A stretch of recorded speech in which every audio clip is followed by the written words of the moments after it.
where the lines of global influence are being redrawn in real time. Ibrahim Traore has officially pivoted east for security, but he's keeping a door open to the west for his country's health. Burkina Faso signed a major public health agreement with the United States. Why would a country that shifted its security strategy east suddenly sign a 5-year health cooperation deal with the United States? Why would Washington commit up to $147 million while Burkina Faso simultaneously raises roughly $107 million of its own money? Why invest $12 million specifically in laboratory systems and disease surveillance at a time when the Sahel is defined more by security headlines than hospital openings? And why launch a presidential health initiative to build 55 medical centers in the middle of diplomatic recalibration? At first glance, it looks contradictory, but what if it's deliberate?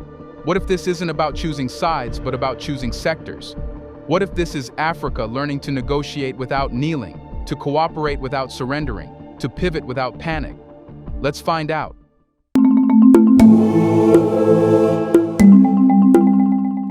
When Burkina Faso recalibrated its security partnerships and shifted strategic cooperation eastward, it wasn't just a policy adjustment, it altered the political atmosphere around the country. Western media framed it as a break, almost a rebellion. Analysts spoke in alarmed tones about drifting influence and geopolitical realignment, as if African states exist only within someone else's orbit. But security realignment in the Sahel cannot be understood through emotional headlines. It must be understood through pressure. Burkina Faso has faced sustained insurgent violence for years.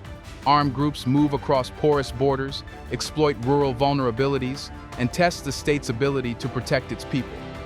When security frameworks fail to produce stability, governments are forced to ask uncomfortable questions.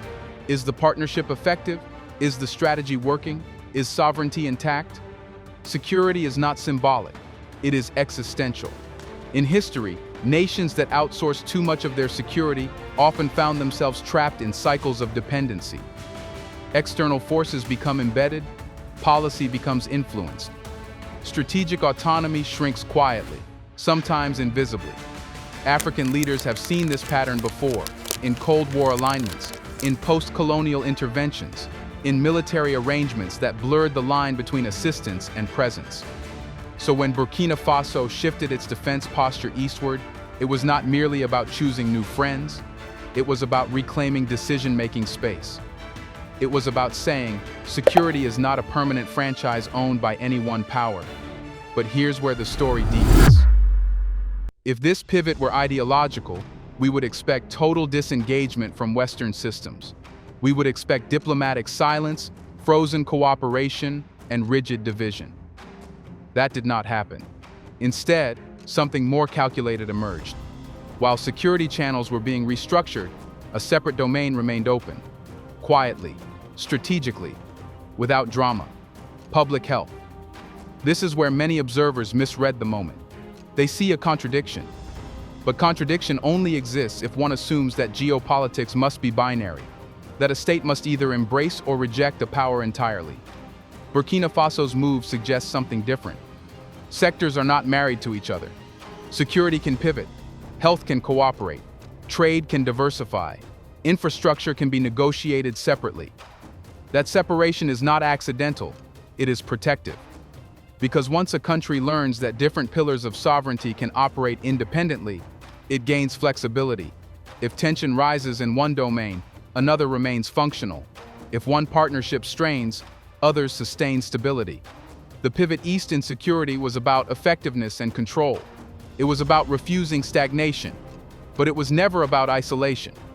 The real question is this: if Burkina Faso has reclaimed a strategic room in the security sphere, what does it intend to do with that room in other sectors? And that is where the health agreement enters the frame, not as a contradiction, but as design. So if security was recalibrated to protect sovereignty, what role does public health now play in reinforcing it? If security is about defending borders, health is about defending continuity. A nation under pressure cannot afford invisible threats spreading quietly through weak systems. Epidemics destabilize economies, overwhelm institutions, and expose structural fragility faster than any armed group. In the Sahel, where cross-border movement is constant and infrastructure gaps remain real. Disease surveillance is not a luxury. It is state capacity in action. This is where the 5-year Health Cooperation Memorandum begins to make sense. Under the agreement, the United States may provide up to $147 million to support health system strengthening. Within that envelope, around $12 million is specifically directed toward global health security initiatives, reinforcing laboratory systems, improving disease detection networks, and upgrading clinics to respond to outbreaks before they spiral. These are not symbolic programs. Laboratories are intelligence hubs. Data collection is situational awareness. Early detection is a powerful containment. But here is the critical layer. Burkina Faso is not positioning itself as a passive recipient. The government is simultaneously increasing its own domestic health spending by roughly $107 million. That domestic commitment shifts the balance. Historically, health programs across parts of Africa have leaned heavily on donor structures. When funding dominance sits externally, influence often follows. Priorities may be negotiated. Implementation frameworks may reflect outside preferences. That equation changes when internal funding rises. By committing significant national resources alongside potential U.S. support, Burkina Faso narrows asymmetry. It signals that health system development is not being outsourced, it is being co-financed. That word matters. Co-financing implies shared stake, not dependency. This is strategic layering. The health sector becomes an arena where cooperation serves national interest without eroding autonomy. Laboratories strengthen domestic capacity first. Clinics expand service delivery locally. Surveillance systems enhance national resilience before they satisfy international metrics. At the same time, the optics are deliberate. Health cooperation offers a diplomatic bridge that does not interfere with security recalibration. It allows cautious re-engagement without reopening military alignment debates. It signals that Burkina Faso is not anti-engagement. It is anti-imbalance. There is also a generational shift embedded here. African youth watching these moves understand something previous political eras struggled to articulate. Multipolarity creates options. It allows states to select partnerships sector by sector. You do not reject every channel to assert sovereignty. You manage them. And then comes the Presidential Health Initiative, 55 medical centers planned across the country. That initiative runs parallel to the memorandum. It demonstrates that domestic infrastructure expansion is not reliant on external timelines. 55 centers mean broader access, especially in underserved regions. They mean presence. They mean the visibility of the state in everyday life. Health becomes not just a policy, but a relationship between citizens and government. So if laboratories are strengthening with diversified support, domestic spending is rising, and infrastructure is expanding independently, what does that reveal about who truly holds the steering wheel? The real shift is not in the money. It is in who is holding the steering wheel. For decades, African development models often followed a familiar pattern. External funding defined the scale, the tempo, and sometimes even the direction of national programs. When donors carried the financial weight, they also carried influence. Policy conversations subtly bent toward those who signed the largest checks. It was rarely dramatic. It was structural. But structure changes when ownership deepens. Burkina Faso's decision to raise roughly $107 million in domestic health spending while engaging in a potential $147 million cooperation framework alters that geometry. It does not eliminate foreign participation, but it prevents domination. The message is simple: partnership, not patronage. This distinction matters historically. Many post-colonial states were pushed into cycles where external support filled urgent gaps but quietly shaped long-term systems. Over time, institutional reflexes adapted to donor rhythms rather than domestic priorities. Budgets waited for approvals. Programs aligned with external reporting templates. Sovereignty was present in theory, but diluted in practice. When internal funding expands significantly, the internal agenda gains weight. The state becomes less reactive and more directive. And then there is the Presidential Health Initiative, 55 medical centers planned under national leadership. That initiative stands as evidence that health infrastructure is not contingent on external frameworks. It signals continuity beyond memorandums. Think about what 55 facilities represent.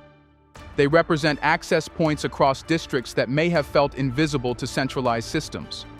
They represent nurses, midwives, and technicians operating within reach of rural populations. They represent physical reassurance that the state exists beyond capital cities. Infrastructure carries psychological power. Citizens measure governance not by press releases but by proximity. A clinic within reach feels like a presence. Presence builds legitimacy. Legitimacy reinforces stability. This is where geopolitics meets psychology. If a state can protect its people physically through security adjustments and protect them biologically through health system expansion, it strengthens both pillars of sovereignty simultaneously. The external cooperation becomes supplementary rather than defining. There is also strategic messaging embedded in this balance. By engaging Washington in health while maintaining diversified security partnerships, Burkina Faso signals that no single external actor monopolizes its trajectory. Cooperation is conditional on mutual benefit, not ideological alignment. This is not a rejection of the West. It is a rejection of over-reliance. The steering wheel metaphor matters because it implies direction. A driver may accept passengers, but the route is chosen internally. The moment a nation decides that funding will reinforce its roadmap rather than redraw it, something fundamental shifts. And yet sovereignty is rarely challenged directly. It is tested indirectly, through expectations, through assumptions, through pressure to conform. So the deeper question becomes, how does a country maintain this balance when global powers are accustomed to influence flowing from finance? Let's pause for a second to say, big thank you to the Black Culture Diary community, where Black voices, stories, and legacies are preserved and amplified. By becoming a member, you're not just supporting the channel, you're becoming part of a powerful cultural movement. Let's continue. Global powers are accustomed to a certain rhythm. Money flows in, influence flows out. Assistance creates access. Access creates leverage. That pattern has shaped international engagement for generations. It is rarely stated openly, but it is understood in diplomatic corridors everywhere. So what happens when the rhythm changes? When Burkina Faso recalibrated its security architecture and then structured a health agreement that is co-financed rather than donor-dominated, it disrupted that familiar sequence. Influence can no longer be assumed to expand automatically through funding. It must now negotiate space. This is where the strategy of separation becomes powerful. Security partnerships were evaluated independently. Health cooperation was negotiated independently. Domestic investment reinforced both domains without merging them into a single dependency chain. By isolating sectors from each other, Burkina Faso reduced the possibility that pressure in one sphere could cascade into another. This is not a confrontation, it is insulation. In geopolitical psychology, insulation prevents overexposure. A state that diversifies partners and compartmentalizes engagement limits vulnerability. If one partner attempts to exert disproportionate pressure, the entire system does not collapse because the system was never centralized around that partner to begin with.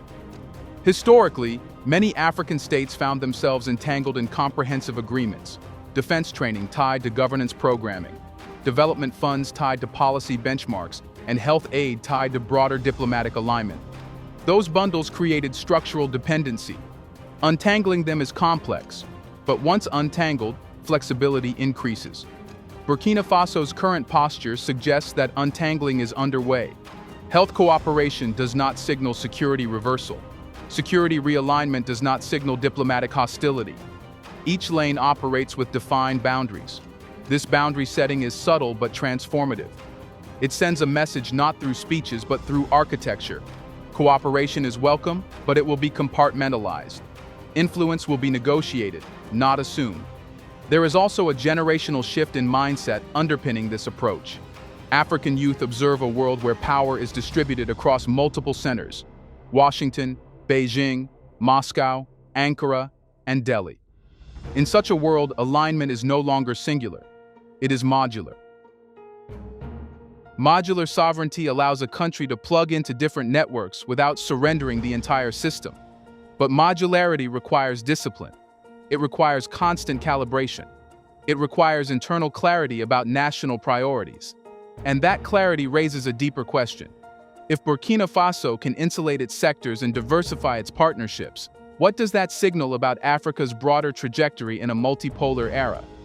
Here's a reminder to please like and share the video and subscribe to our channel to watch more videos on Black culture, history, civilization, and identity. Let's continue now. What this signals is bigger than Burkina Faso.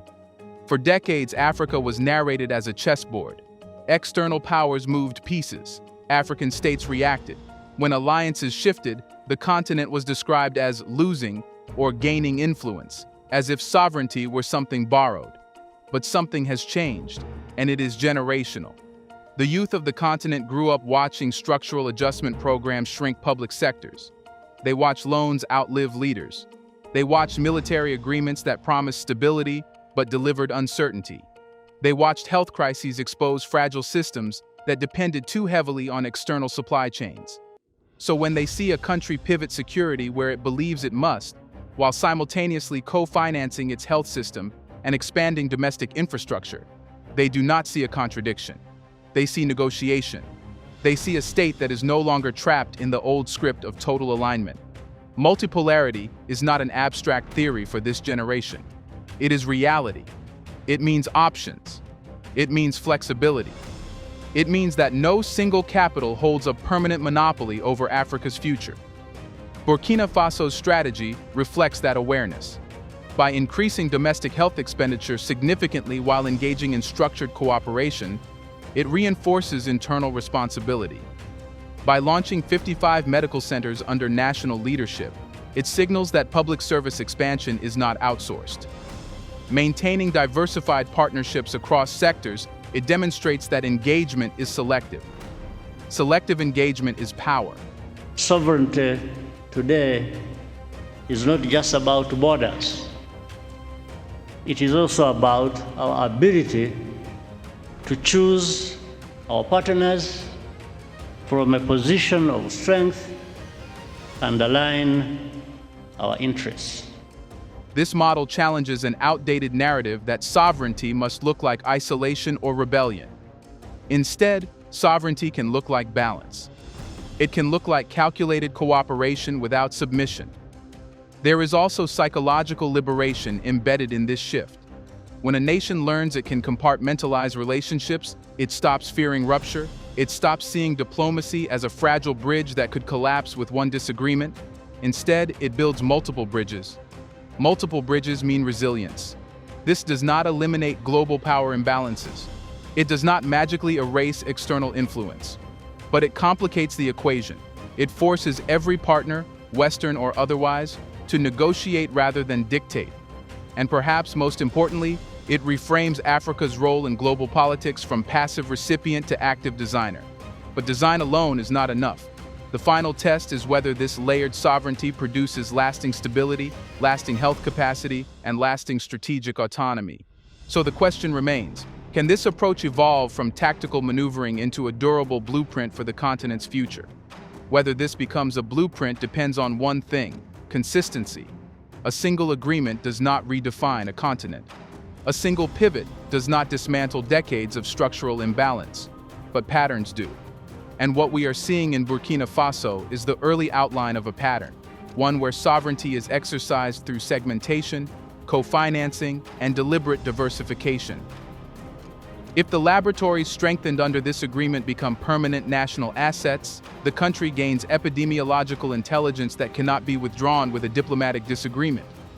If the 55 medical centers become fully operational and sustainably staffed, healthcare access expands beyond the lifespan of any memorandum. If domestic health spending continues to rise in parallel with external engagement, autonomy deepens incrementally. This is how durability is built, not through grand declarations, but through layered reinforcement. Security diversification reduces strategic over-reliance. Health co-financing reduces fiscal asymmetry. Infrastructure expansion increases domestic legitimacy. Together, they create a system that does not hinge on a single foreign capital. That is the quiet revolution. Because the older model of engagement relied on concentration, concentrated funding, concentrated training, concentrated influence. When one node weakened, the system trembled. The emerging model distributes risk. Distributed risk is harder to pressure, harder to isolate, harder to control. But sustainability also requires internal discipline. Domestic investment must remain consistent, not episodic. Institutions must mature beyond personalities. Infrastructure must be maintained, not merely inaugurated. Laboratories must retain skilled personnel. Clinics must receive continuous supply chains. Blueprints fail when execution fragments. The opportunity here is not symbolic resistance, it is institutional strengthening. And institutional strength is what ultimately determines whether sovereignty is durable or rhetorical. There is also a continental implication. If other African states observe that segmented engagement allows strategic flexibility without isolation, the approach could spread. Security partnerships could diversify without collapsing diplomatic bridges. Health systems could expand with co-financing rather than dependency. Sector-by-sector autonomy could become normalized. That normalization would reshape how global powers approach Africa. Instead of expecting comprehensive alignment, they would negotiate specific domains. Influence would become conditional on mutual benefit rather than inherited hierarchy. This is not anti-Western or anti-anyone by necessity. It is pro-balance. And balance, when practiced consistently, matures into leverage. Burkina Faso's move signals that Africa does not need to withdraw from the global system to assert itself. It needs to restructure how it participates in it. The shift from reaction to architecture is subtle, but once it begins, it is difficult to reverse. So perhaps the real measure of this moment is not the size of the funding envelope or the headlines it generates. Perhaps the real measure is this: if Africa continues building systems that no single power can unplug, how long before the old dynamics of dependence quietly fade into irrelevance? Let us know in the comments section. Do you support Traore's move? Do you want to watch more videos like this one? If so, subscribe to our channel and press the bell icon next to it. We have decided to bring videos on something nobody talks about: the Black culture, civilization, history, and evidence about how glorious Blacks have been. Thanks for watching, and until the next video, stay tuned.